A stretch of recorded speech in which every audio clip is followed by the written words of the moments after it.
আমরা এখন ৭৮ নম্বর পৃষ্ঠায় চলে যাব, দরকার নেই। স্বমূল্যায়ন, এখানে মোট 4টি প্রশ্ন দেওয়া রয়েছে। চলো এখন আমরা এই 4টি প্রশ্নের অ্যান্সার স্ক্রিপ্টে চলে যাই।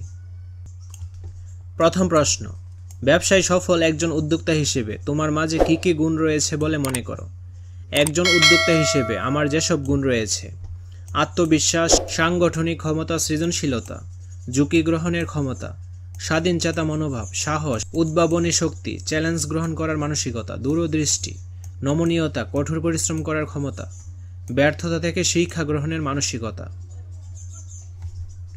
2 নম্বর প্রশ্ন, উক্ত গুণাবলী পরিচর্যার জন্য তোমার কি কি দক্ষতা অনুশীলন করা প্রয়োজন বলে মনে করছো?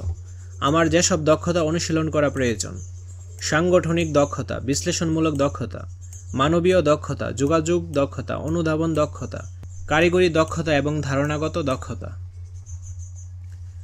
3 নম্বর প্রশ্ন, তোমার নির্বাচিত ব্যবসায়ের আইডিয়াটি বাস্তবায়ন কিভাবে আমাদের দেশের কল্যাণে কাজ করতে পারবে বলে ভাবছো? আমাদের ব্যবসায়ের আইডিয়াটি বাস্তবায়ন হলে দেশের সামগ্রিক অনেক উন্নয়ন হবে। পরিবেশ বান্ধব হওয়ায় ব্যবসাটি পরিবেশ দূষণ কমাবে। এছাড়া রপ্তানি বাড়িয়ে বৈদেশিক মুদ্রা অর্জনে সাহায্য করবে। ব্যবসাটির মাধ্যমে দেশে কর্মসংস্থান সৃষ্টি হবে। এতে দেশের সামগ্রিক ও অর্থনৈতিক উন্নতি হবে। সর্বশেষ প্রশ্ন, একটি যুগসই ব্যবসায়ের উদ্যোগ গ্রহণ করার পর তা সফল বাস্তবায়নের ব্যর্থ হলে তুমি কি করবে? একটি যুগসই ব্যবসায়ের উদ্যোগ গ্রহণ করার পর তা সফল বাস্তবায়নে ব্যর্থ হলে আমি ব্যর্থতা থেকে শিক্ষা গ্রহণ করে পুনরায় উদ্যোগটি সফল করার চেষ্টা করব। পূর্বে আমার ব্যর্থতার কোন কোন জায়গা ছিল তা খুঁজে বের করব এবং সে অনুযায়ী প্রয়োজনীয় পরিকল্পনা করে পদক্ষেপ গ্রহণ করব। পূর্বে যেসব জায়গায় ঘাটতি ছিল সেগুলো পূরণ করতে কাজ করব। এই অধ্যায়ে আমরা যা যা করেছি, প্রযোজ্য ঘরের টিক চিহ্ন দাও। চলো এখন আমরা এর অ্যান্সারটাও দেখে নিই।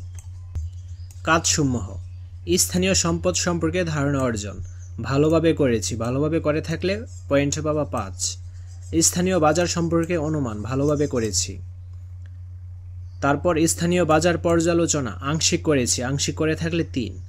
দলগতভাবে ব্যবসার আইডিয়া অনুসন্ধান, ভালোভাবে করেছি। দলগতভাবে ব্যবসার আইডিয়া প্রণয়ন, এটিও ভালোভাবে করেছি।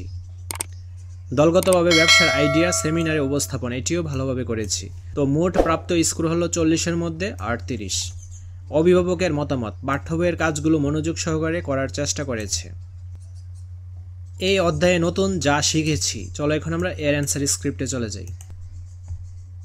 এই অধ্যায়ে নতুন যা শিখেছি: স্থানীয় সম্পদ, স্থানীয় বাজার, ব্যবসায়ের বিভিন্ন আইডিয়া, সাক্ষাৎকারপত্র, অনুমতিপত্র, ব্যবসায়ী সম্পর্কিত বিভিন্ন তথ্য, স্থানীয় ম্যাপ, রপ্তানি, ব্যবসায়ের আইডিয়া নির্ধারণ ও চূড়ান্তকরণ, সেমিনার ইত্যাদি। আজকের ক্লাসটি এ পর্যন্তই। পরবর্তী ক্লাসটি আমরা এই অভিজ্ঞতা থেকে শুরু করব। ধন্যবাদ সবাইকে।